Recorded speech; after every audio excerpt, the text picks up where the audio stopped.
بەڵێ لەگەڵتان بەردەوامە بین لە ئێستایە کەسانێک کە حەز ئەکەن وەکو قژێکی پڕتریان هەبێت بێگومان دڕووی پزیشکیەوە بە خۆشحاڵی لە ڕێی تەکنۆلۆژیە بە خۆشحاڵی و ئاسانکاریان بۆ کردووە ئەتوانن قژ چاندنیان بۆ ئەنجام بدەن تۆ لەخوا بەزیا بە پێویستن نییە سەرخوا یەخوا پێویستە نەبێ بەڵام هەیە هەندێک لە پیاوان بەڕاستی لەبەر ئەوەی کە بۆ نمونە قژیان ئەڕوتێتەوە بەشێکی قژەکان لە دەست ئەدەن هەر بۆی زۆر جار متمانە بەخۆیان کەمە بێتەوە سەرکە کاتە بە قژ چاندن زۆرێک لە کەسەکان دوای ئەوەی کە سەرکەوتوو بوو ئەتوانن کە جارێکی تر هەروەکو جاران ڕەواڵەتێکی با بڵێن پڕ لە قژیان هەبێت بەڵام ئەمە بێگومان بۆ هەموو کەسێک لانێ سەرکەوتو نەبێ هەر کەسی وا هەیە ئەڵە یەکی دوو جار کردومە سەرکەوتو نەبووە لانێ دووبارە بۆی ئەنجام بنەوە یاخود بۆ نمونە هەندێک کەسەیە ئەڵێڵێ ئەبێ زۆر ئاگام لێبێت تەکنیکەکان نازام ڕێکارەکان ئێستا وەرزگەرمی کردووە ئەمانە بۆ ئەوەی کە تۆ بتوانیت ئەم قژچاندنێکی سەرکەوتوو بێ ئەبێ پایبەندبی بەم ڕێکارانە کاتە ڕێکارەکان چیەوە لە بەڵ قژچاندن ئێستا خاتونەکانش برۆچاندنمان بۆیان هەیە برۆچاندنەکە بۆ کێ ئەنجامدرێت ئەوان چۆن ئاگیان لە برۆکانیان بچۆن خزمەتیکەن ئەمە بابەتێکە ئێمە بە میواندارەتی هەرێک لە بەڕێزان خاتومەی سابەرزیگەر پسپۆری چاندنەوەی قژ و هەروەها بەڕێز ڕێژوان شێرزاد پەرستار و تەکنیکی کاری چاندنەوەی قژ زیاتر گفتگۆی لەسەرەکەن زۆر بەخێر بێن سپاس بۆ ئامادەبوون بەخێر بێن بەیانیتان باش سپاس بۆ ئامادەبوون ئەم بابەتە بابەتێکی گەرمە جاران ئەچوونە وڵاتانی تر ئەنجامیان نەدان وەڵام خۆشحاڵی ئێستا کلینیک زۆر هەیە هەر لە هەرێمی کوردستان ئەنجامەدرێ جا هەر مەیساخان بەڕێزت پێمان بڵێ وەکو چاندنی قژ ئەم پرۆسەیە چۆن پرۆسەیەکە زۆر کەس لی ئەترسێ ئەڵێ ئازاری زۆرە ئەترسم هەوکردنم توش بێ بەڵام بەڕێز دووکو کەسێکە خۆت ئەنجامیای پرۆسەکەمان بۆ باسکە چۆنە عملیات زرع قژ یا زرع برو یک فرایند علمی و تخصصیه خب امنیه که تو بلی معجزه به زور مهمه که بانک قژ خود اون کس که دید به سنتر باید بینیم که زور باشه. بانک قژ یعنی چی؟ یعنی پشت سرش ما از پشت سر قژ در اهینیم لسر پیش سر یا پشت سر اگر ورتکس هیرلاین اگر لازم بود زر اکیم یعنی اگر پشت سرش بانکش باش نبود ما نتوانیم براش ایش زور جوام بکیم. اما به زمانی ساده بهمان بله ورتکس بانونه یعنی چی؟ ورتکس ارائه سر به اوی که باشه به تو قژک هیرلاین ارائه سره بندل ارائه سره خب یعنی زرع قژ زور مهمه یکم بانک قژ خوی کس مهمه دوم سنتری که ارایی زور مهمه کسی که بوتو ایشکه زور مهمه دعای عملیات مهمه که خودت آگادار بی یعنی کسی که روزی 3 پاکت 4 پاکت جگره کشه خب اکسیژن خینش زور کمه هموی نیکوتینه به جوانی در نچه هم زور مهمه یا کسی که روزی 3 فنجان 4 فنجان نارگله کشه زور جوان در نچه یا کسی که هموی روز 2 بطل مشروب بخواه خب جوان در نچه چون گردش خینت زور به باش نیه یعنی هموی چی یک بانک قژ 2 سنتری که ارایی 3 کسی که بوتو ایشکه زور مهمه چون تخصصیه یعنی هر کسی نتوانه ام ایشو بکه 4 خودت باید آگادار بی باشه کاک ڕێژوان زۆر بەخێر بێت زۆر سپاس ئێستا بینین لە شاری سلێمانی و لە شارەکانی تریش جێگەی دڵخۆشیە کۆمەڵە سنتەر دامەزراونم سنتەرانش بێگومان لە کێبرچیان چێ باشترین پێشکەشەکە ئەم باشترینەش وەکو خاتون ئاماژەی بیا ئەوەیە کا بێ کەسێک بێ پسپۆڕی هەبێ لەو بوارەیە بتوانێت بە شێوازێکی زۆر زانستی تەندروستیانە کار لەسەرم بابەتەکە نەک لە پێناو ئەوەی کە تۆ هەر کەسێک چوو بڵێ فەرموو تۆ ئەبیتۆ بە خاوەنی قژ نەخێر بڕیاری لەسەر بە ئایا تۆ بانقێکی باش تێ یاخود کەسێکی تەندروستی کە بتوانین ئێمە چارنەوەی بۆ بکەین ئێوە وەکو خۆتان وەکو کارکردنی خۆتان تا چەند پێشینە یعنی هەموو جارێڵێن پێش ئەوەی هەر بابەتێکی جوانکاری بێ قژچاندن بێ پێش ئەو پێویستە قسە لەگەڵ ئەو کەسە بکرێت بڕیاری لەسەر بکرێت تا چەند ئەمانە جێبەجێ ئەکرێت لە نێو سنتەرەکانی خۆمانە لە سنتەرەکانی خۆمانە بە ئەم کارە بە جوانی پێشەشای کرێت چونکە ئەو کەسێک کێتە لامان هەر خەڵکی ناو شارەکەیان هەر خەڵکی ناو وڵاتەکەی خۆتە یعنی بە کارێکی بۆ ئەنجام بی کە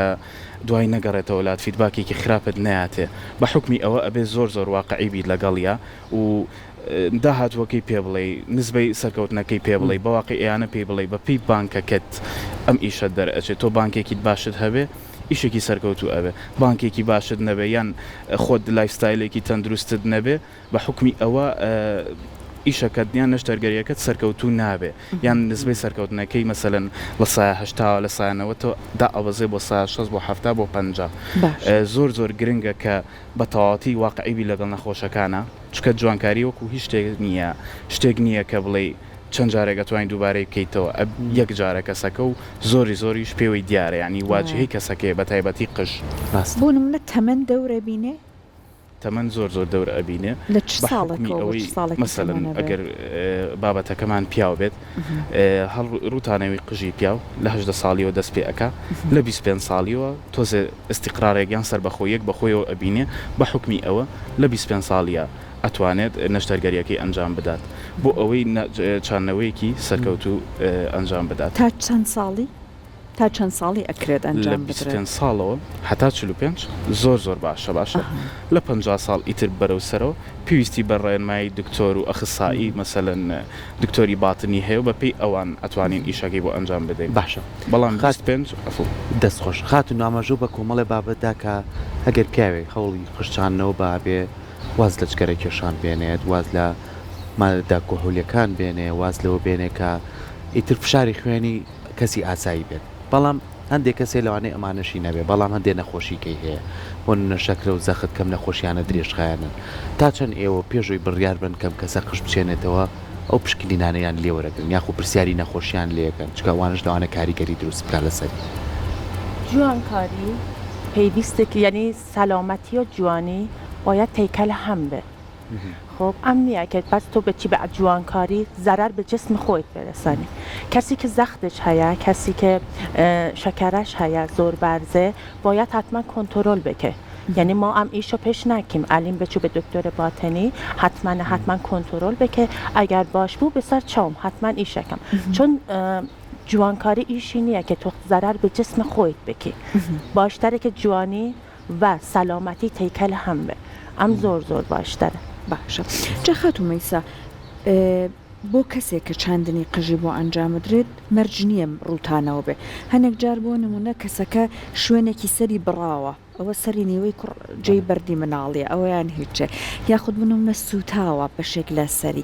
بۆ ئەم بەشانەش ئەکرێت هەمیسان ئەگەر خینش بێ ما دێت سنتەر تست دەکەین ئەگەر ئەون شوونە خینش بێ خوێنی تیا سوڕی هەبێت ئەتوانە ئیش بکەن باش کاکرێ جوان زۆر جار پرسیاری ئەواکرێ ئێمە لە چ وەرزێکە لە چ کاتێکە بتوانین قش بچێنینە چکە ماشەڵڵا لای خۆمان گەرمایەکی زۆر باشمان هەیە زۆر کەسمان بینیوە قژی لە ماوەیە چانۆتەوە گشتی لەگەڵ ئاڕەکردنەوە و بەردەوام لەگەڵەوەی کە ئێوە ئەڵێن ئەبێمە خۆتان دەرمان شتی تایبەت هەیە کە پیانێن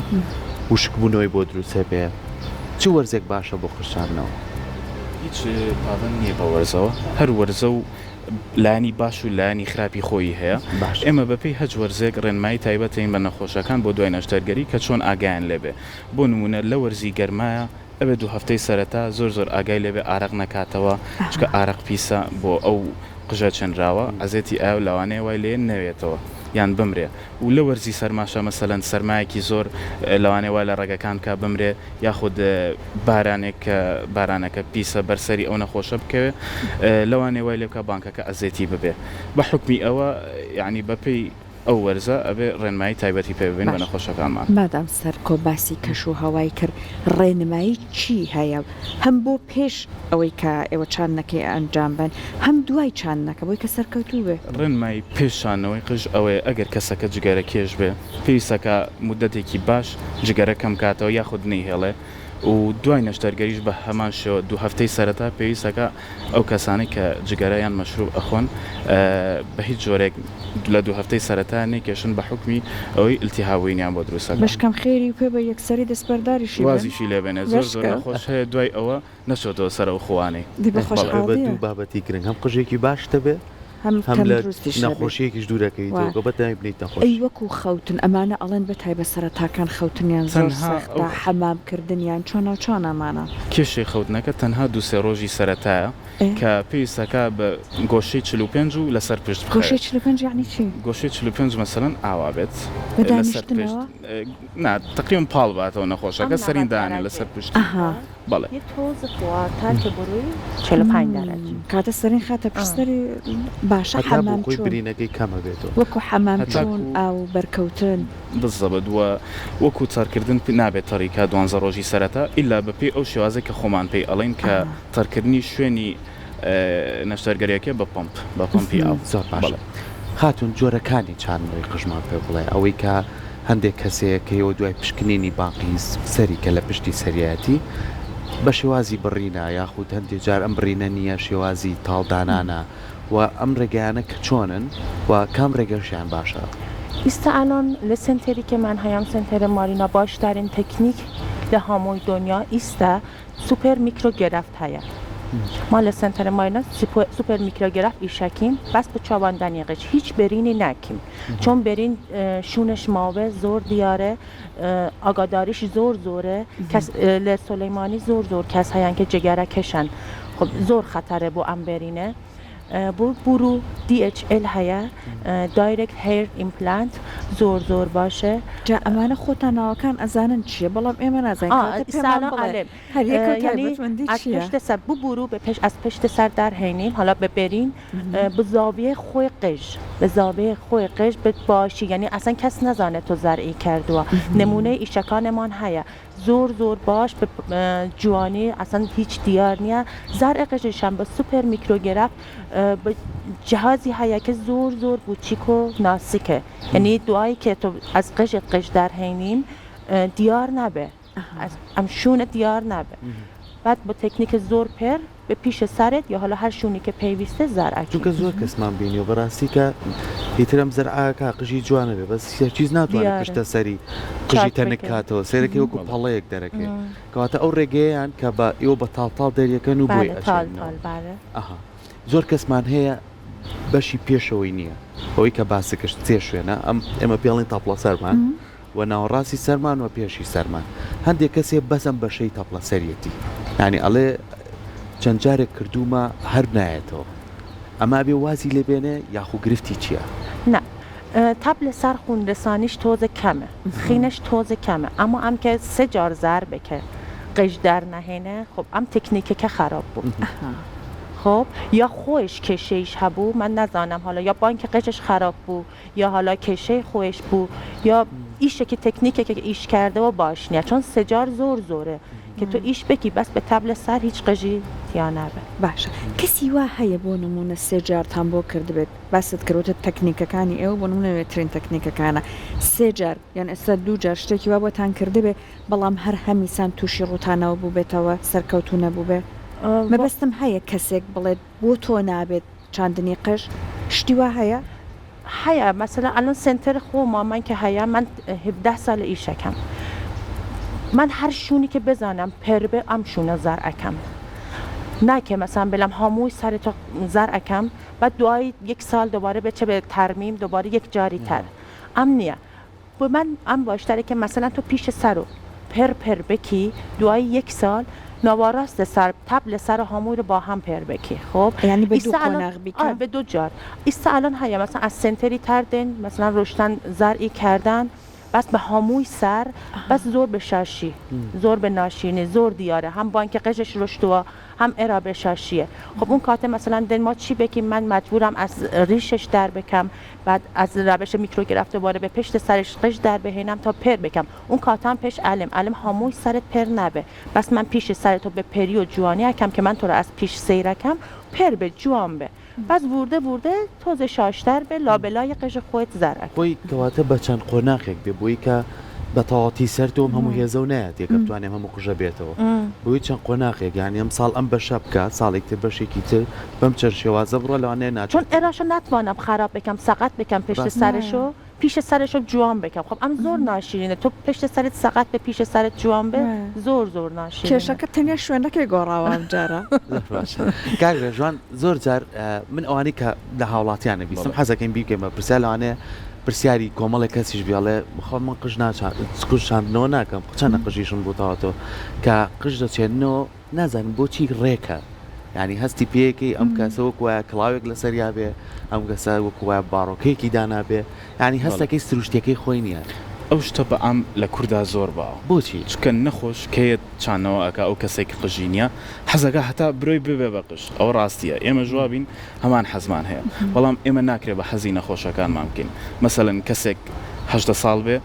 شێوازی قژی شێوازی هاتنەوەی قژی فەرقی هەیە لەگەڵ یەکێکی 30 ساڵ ئەبێ وەکو 30 ساڵێک هێرلاین بۆ ئەو کەسە بکەی یان وەکو 18 ساڵێک بۆی بکەیت ینی ئەو کەسەی کەیە دەبێت بە پێی تەمەنەکەی هێرلاینی بۆ دانێ و ئەو هۆکارەشی کە هەنێک کە زوا دەرەکەوێت خەتی قژیانی هێرلاینیان ناسروشتیە ئەوەیە کە بە پێی تەمەنی خۆیان بۆیان نەکراوە یان تەکنیکارەکە بە پێی تەمەنی خۆی بۆی نەکرد یان کەسەکە تەکنیکارەکە بووی کردووە هێرلاینی بۆ کێشا و توێتی بەم شێوازە بۆت ئەەکەم بەڵام کەسەکە پێداگیری کردو توێتی من ئەمێ بۆم داگری ئەو تەخواستی خۆی بۆ بەڵێ بزەبت زیاترەوە کەوتۆ سەر خواستی خۆیان جاری وا هەیە سوورە بێت شوێنەکەی ئەمە ئاساییە شوێنی چقانی تاڵەکان سوورەوێت بە حکومی ئەوەی بەڵێ تا 2 هەفتە کێشەی نییە تا 2 هەفتە 1 مانگ هیچ کێشەی نییە ئەمە دوای زار زۆر سنتری هەیە کە دەرمانە هۆرمۆنی بە ناخۆش ئەدەن مثلا ماینۆکسیدیل زۆر خراپە یا فیناسراید زۆر خراپە ئەم دەرمانەکە بۆ ئەمێکە قژت دەربچێ خۆب هۆرمۆنە قژت دەرەچێ ئەمە دوایی کە تۆ ئەم دەرمان و ئیشنەکی زۆر هەڵبەرە سوورەکە پیستە سەرت و سوورەکە پیستە سەرت زۆر چۆر بێ قد باش نییە لەبەر خاطر ئەمێکە سوور بێ لە سنتەر مارینە ما قد دەرمانە هۆرمۆنی قد استفاده ناکەین چۆن زۆر خەتەرە بێ جسم خۆی کەس و ئیشمان خراپە چۆن دوای 7 مانگ کە ئەم ئیش ناکە دیگە ئەم دەرمانە رو استفاده نکە زۆر خراپە هەمووی قژش حال بەرە هەم ئیشی کە من زەرئی کردم هەم قژی کە خۆیش هەیە قژ دوای چەندێک ئیتر تۆ ئەتوانی بڵێ ئەمە قژی خودی کەسەکە بۆ بە قژێکی ئاسایی تا 7 مانگ 50% قژ دەرەچێ 1 سال هەمووی قژ دەرەچێ یعنی تو 4 مانگ زانی کە ئەم ورده دەرەچ 4 مانگ 20% 6 مانگ 40% 7 مانگ 50% 1 سال هەمووی 100% دەرەچێ باشە بینە سەر ئێستا هەندێک ئەمە پیاوان وتمان هەندێک خانمانیش هەوڵی چاندنەوەی برۆ ئەدەن بە چەند شێوازێکی جیاواز ئێوە کار لەسەر ئەمەشەکەن و چ ڕێگایەکی دروستە بۆ چاندنەوەی برۆ چونکە هەندێک کەس وابزانم بە تاتۆی کە هەندێک کەسێک کە جارێکتر موویەکی سروشتی خۆی هەبێ ئەم مووە سروشتیە ئایا سەرکەوتووە ئاتوانێت ئەم کەسەوەکو بڕۆی سروشتی ژیانی خۆی سوودی لێ ببینێ زەرعە بڕوو زۆر باشە بۆ ئافرەتان چۆن خەڵقی ئێرە پیستەشان زۆر چۆرە لەبەر خاطرە ئەم حالا مثلا ئەچەند تاتۆ ئەکەن ئەلێن وای خراپ بێ وای مثلا باش نەبێ زۆر کەس یعنی زۆر ساڵۆن هەیە کە ئیششان زۆر باشە من خۆم ئەناسم زۆر باشە بس سالونی تر مثلا ئاران حالا چون هەرزانترە تاتۆ ئەکەن زۆر خراپە دوای کە دێن مثلا بۆ سنتەر ئەلێن کە خەت تاتۆمان دیار نەبێ تاتۆ ئێراس به ڕێگی کەشیدی خب زۆر باش نییە من باید ئیشی جوان بکەم ئیش سروشتی بکەم توی تاتۆ خۆیت 2.5 بەرزتر از چاوتە نەبێ باشتره که بچی ریموو بکی حالا با لیزر یا به سالونی که زۆر باشه بناسی ایششو بناسی بچی ریموو بکی دوای دی با روش همون DHL یا FUT پتان اکیم زۆر جوان زۆر باش بس ئافرەتی که تیرویدش هەیە حتما باید کنترلش به غدەی پەریزاد بله باشە چی لێکات ئەگەر غدەی پەریزادی هەبوو باید بچه دکتر خۆش بعد حب بخوره 3 مانگ باید حب بخوره که اما کنترل بکه چون اگر تیرویدش به خب قش حال وره باشە کاتە بۆ خاتونێک کە برۆی چاندووە ڕێنمایی بۆ ئەم چییە چۆن خزمەتی برۆی کە بوون دوای فترێک کە توانە تاڵەزیایەکان لابرێت چۆن ناوچانی یان بۆ یەکە ئەگەر ڕەنگەکەی بەدڵ نەبوو شەیپی کە بە بورو ما میکەشیم خۆی خاتونە بینێ یعنی ئەم تایید دەکە کە باشە یا باش نییە لەبەر ئەم شەیپێ هەموو قژ ما زەر ئەکیم ئەگەر ناشیرین بوو ئەگەر حالا حەزش نەبوو پانتر حەزش بوو یا مثلا ما ناسیک حالا زرعی کردیم اتوانه دید مثلا بگه یک جاری تر مثلا پم بکه اما خب شیوازی که ما ایشکیم زانیم که هموی به زاویه خوی بروه هموی به تا به باشی سروشتیه زور سروشتیه دوایش باید دیگه خوش خدمت بکه یعنی باید دوای 2 هفته هدبند بزنه ارا که مثلا به خواب خوی برو به بعد تۆزە درمان هەیە درمان و باید بزنه شو یک درمان هەیە دەرمانی بەیانش- بەردەوام ئەبێ لی بعد نه یان نه سەرەتا بەردەوام نە تا 6 مانگ ئەها. چۆن برود درەنگتر از قژ دەرەچێ ئەها بۆیە ئەتوانێت بکە سەرکۆگە شتەکەش نانێ جارێ با بڕوە باڵە بابەتەکە لە پیاوانەوە اینجا کردن بۆ یەکردن ئەتوانێت ئەتوانە باشە باشە تاو باڵێ فەرموو کاک ڕێژوان دوای چاندنەوەی قش ئیترکایەوە ئەم با هەموو ڕێگا تەندروستیەکان و شێوازی جیاواز تەکنیکەکان قژی بۆ چێنێ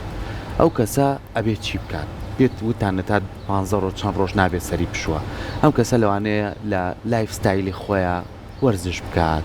ڕیشەکەی وابێ کە ڕۆژانە بچێتە دوکانێک یاخ شوێنی کارەکەی ئەبێ ژیانی چۆن بگۆڕ یاخود گۆڕینی ناوێ بەس ئاگای لە کۆمەڵی ڕێنمایی بێ ئەو ڕێنمایانە چی بەتەکیید گۆڕینی ژیانی ناوێ چەند ڕێنمایەکی بەسیتە خاستن ئەوەی دوای چوانەوە دوای 3-4 ڕۆژ ئەتوانێت بچێتەوە سەر ژیانی ئاسایی خۆی ئیشوکاری خۆی دوکانە دەوامە باشە دائیرەیە بەڵام مەسەلەن ئەگەر کەسێک وەرزشوان بێک تا 2 هەفتەی سەرەتا ناتوانێت مەسەلەن وەرزشە سەرەتایەکان کاوەکو ڕاکردن و شتە سەرەتایەکان کاردیوی سەرەتایی مەلەکردن هەتا 2 مانگ نابێت ئەو کەسە کە چانەوەی قژی بۆ ئەنجامدرا و مەلە بکە باش و بەرزکردنەوەی قورسایەکانیش بە هەمان شێوە تا 2 مانگ نابێ ئەنجام هەندێک کەس لەوانەیە پێی ناخۆش بیان پێ عیب بێ ئەم قشە بە سەریەتی کڵاو بەکارێنێ ئەم کڵاوە باشە ئەگەر دوای 2 هەفتە نابێت تا 2 هەفتە نباید دەستان خۆش بێت قوربانە زۆر سپاس دوای ئەوەی کە